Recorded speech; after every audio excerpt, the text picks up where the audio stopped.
writer and independent journalist, and we're lucky he joins us now on the mother of all talk shows. Mr. Kantan, thank you for joining us.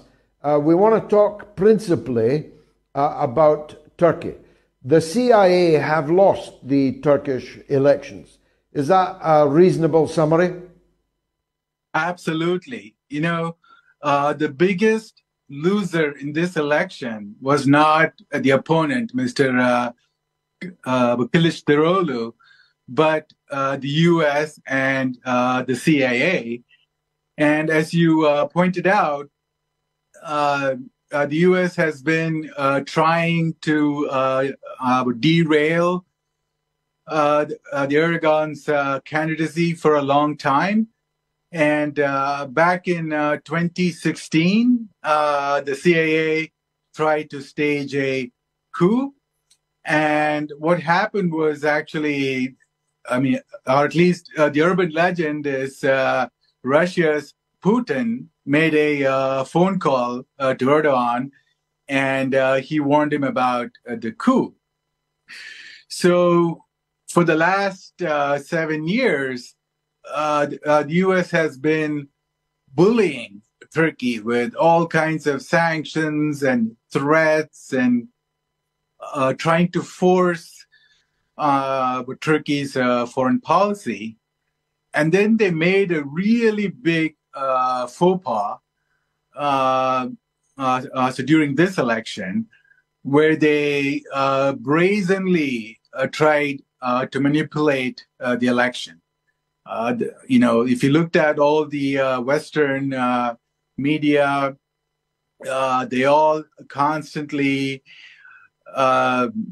attacked Erdogan, and they totally glorified the opponent, Mr. Kılıçdaroğlu. And you had the CIA front organizations like the National Endowment of Democracy. They met with the opponent, and they had a lot of social media campaign for him. And more importantly, the U.S. started like an economic warfare against Turkey for the last 2 years. So basically, Wall Street, it started to attack the lira, Turkey's currency. And it lost over 50% in the last 2 years. And that caused very high inflation and tremendous suffering for the Turkish people.